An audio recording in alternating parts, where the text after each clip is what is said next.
Colombia Gustavo Petro ayaa khudbad kulul oo taariikhi ah ka jeediyay shirweynaha qaramada midoobay taas oo gilgishay dareenka iyo damiirka dadka caalamka. Khudbadiisu ma ahayn oo kaliya hadal siyaasadeed balse waxay ahayd qayladaan xamaasad iyo dhiifoonaan ay ku dheehan tahay oo si toos ah u taabanaysay qalbiyada malaayiin qof. Waxa uu ku dhiiraday hadal aan madaxweyne Carbeed ama mid dal Muslim ah wali si toos ah ugu dhiiran taasoo keentay in dadka qaarkii ay ugu yeedhaan hogaamiyaha bulshaweynta Carabta. Petro ayaa waxa uu si adag oo aan gabasho lahayn u cambaareeyay gumaadka joogtada ah ee ka socda Gaza, dhiigga qulqulaya sanadkii labaad iyo aamusnaanta caalamka. Isagoo codkiisa sare u qaaday ayaa waxa uu ku baaqay in fargelin military oo caalami ah lagu sameeyo Gaza. Waa in ciidan ka awood iyo tiraba badan la sameeyo ka Israa'iil si loo joojiyo xasuuqa iyo dulmiga ka socda halkaas. Baaqiisa geesinimada leh ayaa waxa uu sababay in madaxweynaha Brazil uu u yimaado oo uu si diiran ugu muujiyo taageero madaxana uga dhunkado. Diblomaasiyaddu way la hadhay Gaza ayuu yiri Petro,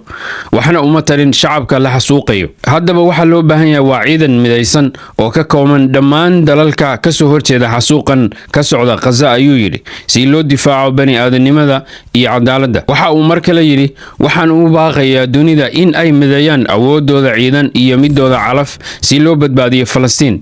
Waxaan diyaarinayaa liiska dad mutadawiciin ah oo u diyaara inay dhiigooda iyo naftoodaba u horaan difaaca shacabka dulman. Madaxweyne Petro ayaa waxa uu aad u dhaliciyay fikradda ku dhisan in dadka qaar Ilaahay doortay oo ay ka sareeyaan dadka intiisa kale.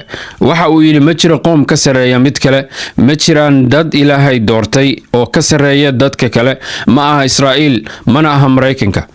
Dadka Ilaahay doortay oo uu karaameeyay ama sharfay waa dhammaan aadanaha guud ahaanba. Madaxweynaha khudbadiisu kaliya kuma ekaan mimbarka qaramada midoobay bal waxa uu ku beeray oo ka soo dhex muuqday mudaharaadyo waaweyn oo lagu taageerayay Falastiin oo ka dhacay gudaha dalka Mareykanka.